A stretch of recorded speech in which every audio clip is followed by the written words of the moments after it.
figured we'd go for 4 or 5 years and have fun and get all the beer we could, and then it would be over. So that it kept, but it kept every day kept getting, you know, a little more brighter. New things, new opportunities were happening all the time. And I think, really, in the end, I think the thing that made all that happen was the fact that we weren't looking for those things. We were playing the music that we wanted to play, and it was a bit contagious to the people that were listening to us. They kept coming back, they kept telling their friends. We weren't making fake music in hopes of getting on the radio or selling 1 million records. And I think because we were doing it because we loved it, the good things kind of happened around us. Instead of pursuing those things and always being disappointed, we were always surprised by these great things that were happening. Great.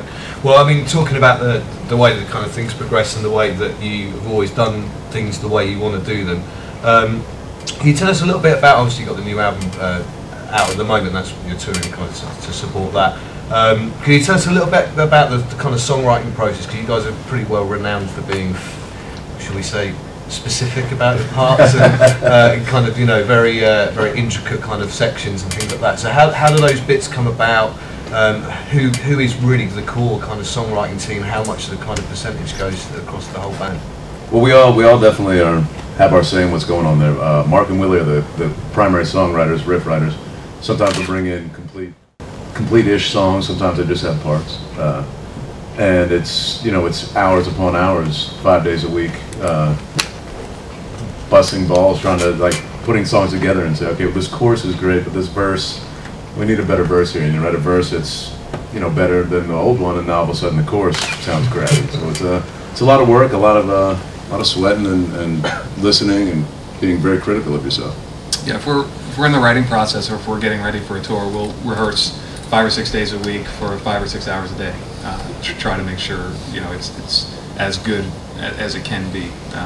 Not mainly for us. We don't want to go out and be embarrassed on stage or put out an album that is not something that we want to listen to. So, but the process itself of writing has been a real evolution in the band, and I think the new album is probably the best balanced. I think as you start as a band, you kind of want to be, everybody wants to be the star.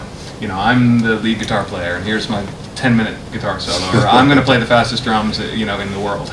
And in that process, you lose a bit of the idea of a song. The ego takes over, and everybody wants to be the star all the time. And as there's not, other than just the experience and the maturity and understanding the idea of songwriting, which is very important, that's, you have to defeat that ego a bit and play for the song and create something that, you know, it's not always best to give everything 100% of the time. You know, leave people wanting something. You know, you find your moment here and there, and you kind of do your thing. But it's important to understand your role in the band. And I think we've come from the idea of everybody is the star to now we really work well together, and that's taken, you know, 15 years. Yeah, so we're all, you know, pretty thick-headed individuals. So it took a little while, but I think it's finally sunk in where we have the songcraft, the ability to write, you know, great metal songs, but also the humbleness to know that it's not about me. You know, we're much better together than any one of the individuals.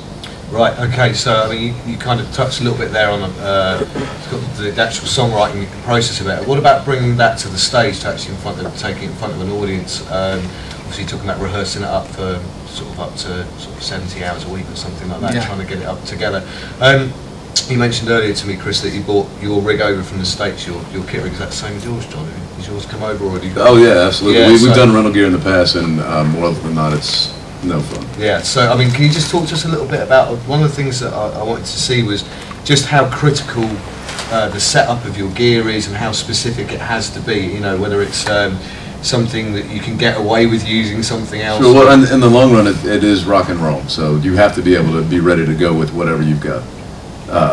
That being said, if you can maintain what you've gotten used to, it's going to be way better. Like, we've rented gear that you get heads, it'll blow a tube in the first show, and you're supposed to be playing on that for, you know, a couple of weeks. Thankfully, we're in the position where we can afford that, put it together a rig and ship it over here so that we have the consistent sound everywhere. Yeah, a good mechanic can't really blame their tools. You know, we have to be able to do it. We played a show with Slipknot years ago in an arena in the U.S. To, I don't know, 15,000 people, and went across the street to the bar to have drinks, and they had a stage, and we jumped on stage on a kit like this, and the guys just, you know, small little amps, and then played again for the people that were hanging out at the bar. So, and it took a long time. This is the very first time in 15 years that we've been able to come over and bring our own stuff. It's not cheap to do that, but it's certainly it's really nice to have your own stuff. You're comfortable on it. You know, there's certain things that I am specific about. My snare drum, my pedals. I would be very hesitant to play without those, to jump behind something and hope to perform it as well as it is on the record. And the rehearsal time that we spend is so that we are confident in the fact that we can pull this off and not stand there and stare at everything, you know, we're doing the whole time, where we can put on a show and feel comfortable on the stage. I mean, that's certainly part of it, is being able to put on a show. You got to write the songs, you got to practice the songs, but when it comes time to you have to perform as well, playing live, the people are paying good money to come see you, and they don't want to see you stand there. Even if you played it 100% great, just standing there, that would be the most boring show in the world. Absolutely. Just for you drummers out there, Chris has got a new signature snare drum, which is amazing. Got to go out and buy it. Just as a little aside there, just as a kind of wrap up for that kind of things. Have you got, how many of you guys out there are bass players? Hands up. Well, my people got 2, 3 of us in here. Hands up, drummers. A few more drummers. Okay. You guys got any advice for these guys? You know, if they were to literally walk out of here, go into a classroom together, something that they could actually work on, some of the things that they need to be kind of thinking about when they're playing together as like a rhythm section. Wow. I mean, outside of playing with the kick drums and things like that, I mean, the very basics. I mean, you guys, bass players, know you're listening to the kick drums and trying to match up on that.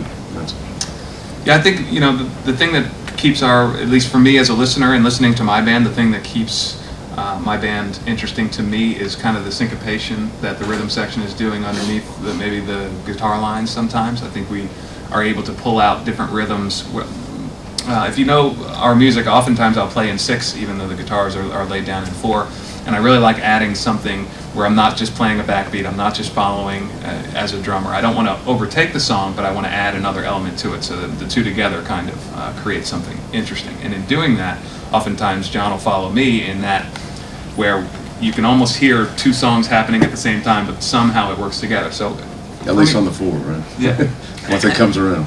As a player, for me, it's always been interesting to try to create a voice of my own with the instrument, and not just be satisfied with a normal backbeat to the guitar player. I don't want to take the spotlight, but I do want to be an active member of the sound and have something unique to offer. And I think John and I work well in that way, that we're certainly not overshadowing the guitar players. We've got a great team of guitar players in the band, but we're able to kind of subtly make our own way to the front once in a while by thinking about these riffs that they bring in, and not just doing the first thing that you think about. You know, have the guitar players record it, take it home, think about it, get into a rehearsal space without them, with it on a loop, maybe with a click track, and try different ideas with it.